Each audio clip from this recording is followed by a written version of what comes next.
जिस तरह केंद्र सरकार ने अभी कुल 77 मंत्रियों का इस्तीफा देने लगाया और जिसमें से 36 मंत्रियों ने अभी शपथ ली है, इसमें 27 ओबीसी मंत्रिमंडल में शामिल किए गए हैं और 11 महिलाएं और 7 उत्तर प्रदेश से है, 5 गुजरात से है, 7 प्रमोट किया है 7 लोगों को।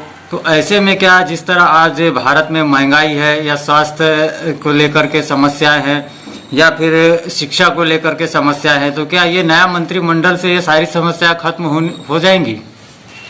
प्रधानमंत्री नरेंद्र मोदी ने पहले एक बोला था कि जितना मंत्रिमंडल में कम लोग रहेंगे सरकार का खर्चा भी कम होगा और काम करने की आसानी भी होगी। लेकिन आज ये जंबो मंत्रिमंडल जो बनाया, विशेष बात यह है कि आज गए 1.5 साल से पूरा भारत की जनता कोरोना से त्रस्त है। ऐसे वक्त ये जंबो मंत्रिमंडल बनाना ये उचित नहीं था।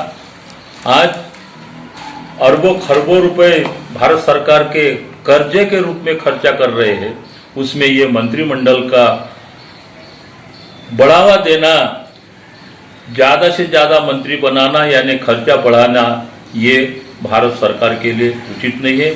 महाराष्ट्र के वैसे ही सभी जिले, जैसे आपने बोले कि सभी प्रदेशों में भी इन्होंने 7-7, 4-4, 10-10 मंत्री ज़्यादा बनाए। इसका मतलब ये कि केंद्र सरकार में जो बीजेपी सरकार में है उनकी पेट कम हो रही है।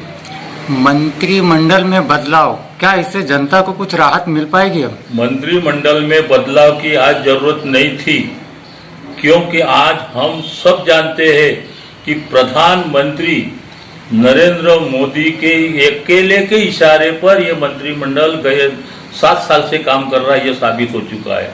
हर भारत के नागरिक को यह मालूम है कौन कानून मंत्री है, कौन रक्षा मंत्री है, कौन शिक्षा मंत्री मालूम नहीं है। सिर्फ एक ही मंत्री मालूम है, प्रधानमंत्री नरेंद्र मोदी। आपसे जुड़ा एक सवाल है, आपने कुछ ही दिन पहले प्रेस कॉन्फ्रेंस लिया था और प्रेस कॉन्फ्रेंस में ये फर्जी आरएसएस को पेंशन न दिया जाए, इस पर एक प्रेस कॉन्फ्रेंस की थी। तो आज को जानकारी है या नहीं मुझे पता नहीं, लेकिन जानकारी के लिए बता दूं कि प्रधानमंत्री के पास भी कुछ पद हैं, जैसे क्रमिक पद, लोक शिकायत पद। उन्होंने अपने पास में एक पेंशन पद भी रखा हुआ है इस मंत्रिमंडल में। तो और आप इस पेंशन के लिए विरोध कर रहे हैं कि फर्जी आरएसएस को पेंशन न दिया जाए, तो ये पद तो प्रधानमंत्री ने खुद अपने पास रख लिया है। इसीलिए मैं ये बोल रहा हूँ, राष्ट्रीय स्वयंसेवक संघ नामक संस्था जो 1925 में स्थापित हुई थी, ऐसा इतिहास बताता है। भारत को 1947 में स्वतंत्रता मिली, 1950 के भारत के कानून लागू हो गए, संविधान लागू हो गया। सभी सामाजिक संस्थाओं ने, जो सामाजिक कार्य करते हैं, उन्होंने रजिस्ट्रेशन किया, जिसका ऑन रिकॉर्ड पूरे सरकारी दफ्तर में होता है। लेकिन उस राष्ट्रीय स्वयंसेवक संघ, जिसको हम आरएसएस बोलते हैं, जिसके सरसंघ चालक आज मोहन जी भागवत कहलाते हैं, उस संस्था का रजिस्ट्रेशन ही नहीं होने से वो एक आतंकवादी संगठन, अपंजीकृत संगठन, और उनके जो कार्य चल रहे हैं आज पूरे भारत में नहीं तो पूरे दुनिया में ये मालूम है कि ये आतंकवादी संगठन है। इसलिए ऐसे आतंकवादी अपंजीकृत राष्ट्रीय स्वयंसेवक संघ के स्वयंसेवकों ने औरंगाबाद से आकर नागपुर में एक प्रेस कॉन्फ्रेंस ली थी। क्या जरूरत है औरंगाबाद से नागपुर आने की? क्या नागपुर में उनका हेडक्वार्टर है इसलिए?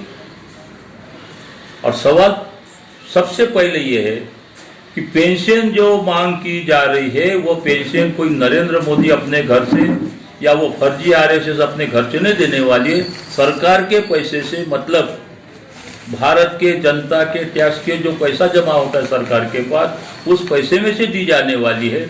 और इसीलिए यह फर्जी आरएसएस को, स्वयंसेवकों को पेंशन देना यह अनुचित है, वैसी हमने मांग की है।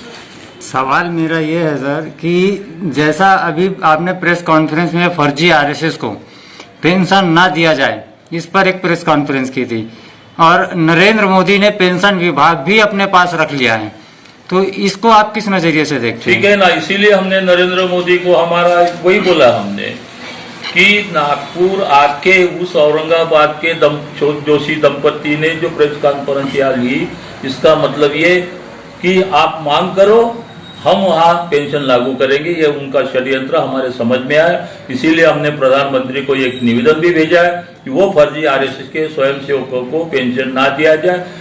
स्वयंसेवकों का कहना यह है कि स्वातंत्र संग्राम सैनिकों को जैसी पेंशन दी जाती है। अब सवाल ये पैदा होता है कि उस फर्जी आरएसएस के किन स्वयंसेवकों ने स्वातंत्र संग्राम में हिस्सा लिया, और इसीलिए ये मांग उनकी अनुचित है। इसीलिए हमने प्रधानमंत्री नरेंद्र मोदी को अभी निवेदन भेजा है कि उस फर्जी आरएसएस को स्वयंसेवकों को पेंशन ना दिया जाए। और आपकी इस मांग को वो दरकिनार रख करके भी वो फर्जी आरएसएस को की मांग को अगर वो स्वीकारते हैं और पेंशन लागू करते हैं तो आपकी रणनीति आगे क्या सवाल ही नहीं है। हमने पहले जाहिर कर दिया है कि हम भारत में पहले जन जागृति करेंगे पूरे भारतवर्ष में कि ये हमारे जनता के पैसे का दुरुपयोग कर रहे हैं। उसको भी एक समय देंगे, 1 महीना हम आंदोलन चलाएंगे, और उसके बाद भी अगर प्रधानमंत्री ने अगर वो पेंशन लागू किया और वापस निर्णय नहीं लिया तो हम कोर्ट का दरवाजा खटखटाएंगे।